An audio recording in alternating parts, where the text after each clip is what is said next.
Okay, so welcome to this week's meal plan episode. If you haven't listened before, in this episode, every Wednesday morning, I put out an episode where I will share with you our meal plan for the upcoming week. So the meal plan starts on Saturday and goes through the following Friday. So that's why I try and put it out on Wednesday morning because, well, for myself, I want to have my meal plan done by then anyway because I go shopping on Thursday. But also so that you have time to plan if you did want to use some of these recipes for the upcoming week. So basically how I do this, like I've said before, is I kind of have a rotation that I follow, and I try and keep it really, really simple right now, just because we have 3 teenage kids and I work full time. We just have a lot going on. So I decided a while back to try and keep the meal plan really simple, and we rotate meals somewhat frequently, but it hasn't been an issue. And if it starts to get boring, I'll just swap something out and make a change. But by doing that, it makes it really easy to keep the meal plan running smooth without having to put a whole lot of effort into it, because usually by the time the next week rolls around, the meal plan is already laid out. So like, for example, just real quick, because I know a lot of you have heard this already, but say if I decide Mondays, we have hamburgers every other Monday. The day we have hamburgers, that Monday, I will immediately go ahead 2 weeks and put it on that meal plan 2 weeks from now. And then when that day comes, then I put it 2 weeks ahead from that. So I'm always populating future days based on what we had today and then when we're going to have it next. So usually by the time I get to the week that I'm going to be doing my grocery shopping and meal planning for, it's usually already completely filled in for the most part. There might be like one meal I have to fill in if, say, we went out to dinner, which we really rarely do, but like say if there was a special occasion or whatever and we went out to dinner and I didn't cook a meal that night, well, I wouldn't think sometimes to have put what we would have normally had 2 weeks from now or whatever on the meal plan. So sometimes I'll just kind of get a little bit messed up like that. But so I'll just go into my recipes and just pick something and stick it on the plan. But for the most part, I pretty much have this rotation going. So like I said, it starts on Saturday. So this meal plan is starting for this upcoming Saturday, which is June 20th when I'm recording this. And as I've mentioned before, this is really just dinners. Lunches, we usually just do like leftovers, frozen pizza, lunch meat, things like that. So, and the reason I'm sharing this meal plan is, well, one, if you just don't have any meal plan and you want to use it, of course, that would be fine. That would be great if you just need something to follow, if you're trying to follow a meal plan. But of course, I don't necessarily think that most of you are going to want to eat the same meals that my family's eating, because people just kind of have different things that they eat. But maybe it'll give you some ideas of some things if you need to fill in your plan, or maybe it'll remind you of some things you haven't made for a while. So it just kind of can be used in many different ways to help you create your meal plan for the week. So anyway, we're starting on Saturday, and this particular Saturday, I do have a lunch planned. I don't usually do lunches, but the weekend, the Saturday after we've had tacos during the week, so like this past Tuesday, this past Tuesday, well, now I'm recording this Tuesday night, this will come out Wednesday morning, we just had tacos. So we'll have like leftover taco meat and lettuce and tomato and things like that. So I always plan on that Saturday to make taco pizza, which is something that we always make that we really like. It's kind of different, but we just take a frozen pizza and put the taco meat on it and like some peppers, and then we cook it. And then when it comes out, you put lettuce and tomato on top, and it's really good. It's just like a fun little lunch. So I did have that on my plans to make for Saturday. So for Saturday night, I'm doing Instant Pot rotisserie chicken. And I know I've had that on my meal plan before since I've been doing this. I forget how often I've made that. But I think possibly, I can't remember if I had actually made it yet the last time. So if I hadn't, I just want to let you know it comes out really, really good. Basically, you put like I think you put oil in the bottom of the Instant Pot. I forget exactly how you make it, but you basically saute the whole chicken like breast side down to like brown the skin, and then you flip it over and then you like pressure cook it. So it comes out really, really good. It was really juicy and everything.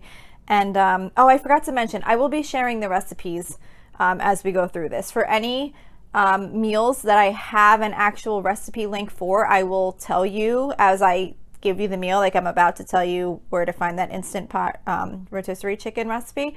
But I will also post them within the next few days on the Facebook page. So you can find them there also on my Lola's Frugal Life Facebook page.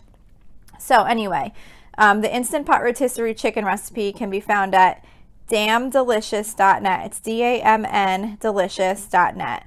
And that's the Instant Pot rotisserie chicken. That was really good. And on the side with that, we're having Pennsylvania Dutch corn pie. And that is at allrecipes.com. And that's kind of like, it's kind of like a pot pie-ish type thing, but it's like corn, potatoes. Is there anything else? It actually calls for hard-cooked eggs in the recipe.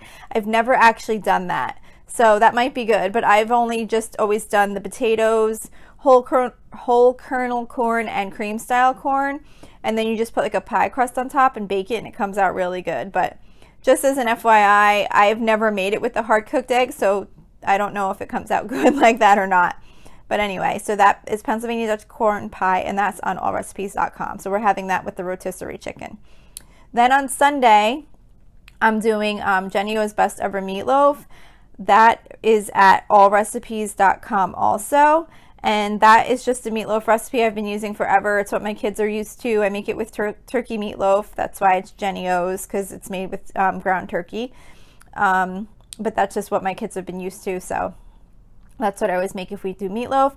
And with that, I'm just doing like a box of shells and cheese and roasted Brussels sprouts. I make roasted Brussels sprouts in the air fryer. But the recipe I have here is for the oven. It's just roasted Brussels sprouts from allrecipes.com. But usually what I do is I follow the same thing, which really is basically just Brussels sprouts cut up with a little bit of olive oil, salt, and pepper. And in this recipe, it says to roast them in the oven, but I just chop them up and throw them in the air fryer, and they come out really good. So that's Sunday. So Monday, I do not have anything on the meal plan. I apologize. But this Monday, we are going to be ordering in food because my daughter, who's in 8th grade, is having her virtual graduation on Monday. So the restaurants around here did just start opening up for outdoor dining, but we figured that it's probably going to be really crowded with some of the schools graduating and things like that. And since it's only outdoor dining, there's probably a lot of limited seating, and we just decided we're going to order in to celebrate her 8th grade graduation. So I'm sorry, but I don't have anything on the meal plan for this Monday.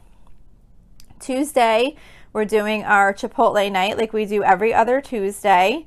So that is basically where I make some broiled chicken. I do brown rice. I do like black beans, cheddar cheese, sour cream. You know, I just put out like all like basically all the different components of what you would use to build like a Chipotle bowl. So I think, I don't know if I said avocado. I put out avocado, I put out salsa, and we just make Chipotle type bowls for dinner, and we just call it Chipotle night. So there is a copycat Chipotle chicken recipe that I have that's in here. It's from allrecipes.com. But honestly, when I do Chipotle night, I just cut up the chicken. I just slice up some chicken breast real like thin, and I just take out my little thing of seasonings and just put like some random seasonings on there. I think I do maybe like seasoned salt, like some chili powder, maybe a little onion powder, garlic powder, and I just mix it up with toss it up with like a little bit of olive oil, and then I just put it under the broiler, and it tastes really good like that. So that's for Tuesday night. Then Wednesday night, I'm going to attempt again to do the shrimp scampi bake. I feel like I've probably had this on here a couple of times over the course of the last few weeks, because every time I go to the grocery store, or BJ's is where I usually get my shrimp, they haven't had like the size shrimp that we usually get. I buy like the frozen shrimp from BJ's. They have like the big like 2-pound bag of frozen shrimp, and that's what I usually buy to do shrimp, because I don't want to buy fresh shrimp and then have to cook it like immediately, because I'm usually shopping for the week, you know, in advance. And they've only had like this colossal like giant shrimp, and I don't really want to do like a shrimp scampi bake with these like giant pieces of shrimp. because then it's not going to be like enough pieces for everybody to, have a meal out of it. So I keep waiting. So last time I think I had to swap that out and made another plan quickly since I wasn't going to be able to make that. Well, we're going to give it a shot again. We'll see if they have the shrimp this week. Things are still kind of weird in the grocery stores with, what things they have and they don't have. And it's just kind of weird because things you wouldn't think would be like not able to get, like shrimp and flounder and stuff, which we don't have a lot, but when I have had them on the plan, when I've gone to get them, they haven't had them. But I think I forgot to mention the shrimp scampi bake. That recipe is available on allrecipes.com. And basically what it is, it's really good. You just kind of take shrimp and you put it in like a baking dish with like butter and some like, it calls for chopped garlic, fresh lemon juice. I don't use fresh garlic. I just put like garlic powder and Dijon mustard, and you just kind of like melt that in the pot, in the dish rather, in the baking dish, and you just cook the shrimp in there, and it makes like this really good like almost like a sauce that the shrimp is kind of sitting in, and then you could just serve that over spaghetti or however you want to do. That's what we do. We serve it with spaghetti, but that's really good. So that is for Wednesday. Then Thursday, I'm doing Instant Pot Tuscan white bean and lentil soup. That's like one of our favorite soups, and it's super, super easy in the Instant Pot. That's from cookinglight.com, and that's really quick and easy, and it's really inexpensive meal. It's basically just made with like lentils, vegetable broth or chicken broth, and it says Great Northern beans, but I usually just get cannellini beans. Honestly, I don't know if they're the same thing, but they seem very similar, and that's what they usually have. And then I put like some carrots in there, like some chopped up carrots. And then we're just going to do grilled cheese with that. So usually on Thursdays, I do either a soup and grilled cheese, or I'll do breakfast for dinner. So this week we're doing soup and grilled cheese. Then for Friday, this is our last meal on the meal plan. So for Friday, I'm doing bacon wrapped chicken in the oven, and I'm using turkey bacon, but obviously you can use turkey bacon or regular bacon, however you like to make your, like whatever bacon you like to use. So this recipe is also at allrecipes.com. I do get a lot of my recipes from allrecipes.com. I just tend to go to their site because I have good luck finding stuff there. But it's called bacon wrapped chicken, and basically what it is it's like a chicken, used chicken breast, and you put like cream cheese in the center, and you kind of like close it up so that the cream cheese is in the center, and then you make kind of like a sauce to go over it, which is basically like a chicken soup based type sauce, and it has like milk and some other ingredients in there. But it's basically like a bacon wrapped chicken in like this creamy sauce. I think it's really good. I like making it once in a while.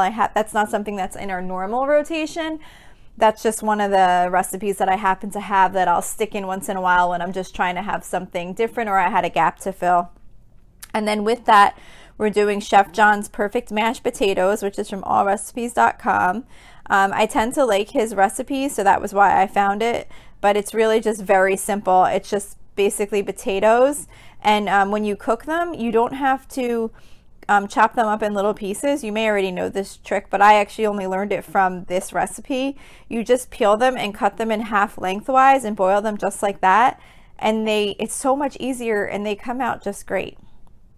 And he also has a tip in the recipe too, that when you put the potatoes back in the pot before you add like your milk and butter and salt and pepper and stuff, you turn the heat on high and just kind of like stir the potatoes for like 30 seconds and let the water come out of the potatoes, and it makes the potatoes come out better, because I guess if you add the water and the milk and butter sooner, there's still like a lot of water in there, so maybe it kind of dilutes it. I'm assuming that that's why, but whatever, it seems to work pretty good.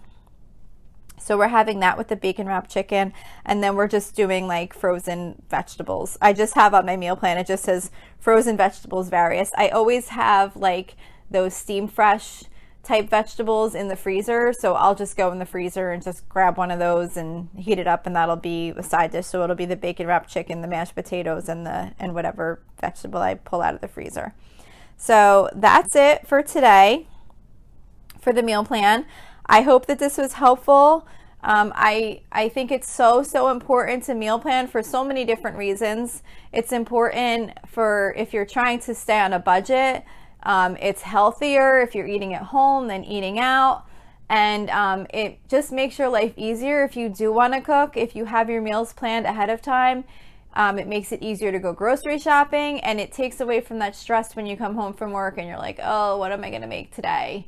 I just look at my app every morning where I keep my meal plan, and I look to see what I'm making that day, and I pull out what I need from the freezer, and I don't even have to think about it. It just makes it so much easier. So hope this is helpful. I'm so glad that you're listening to this show.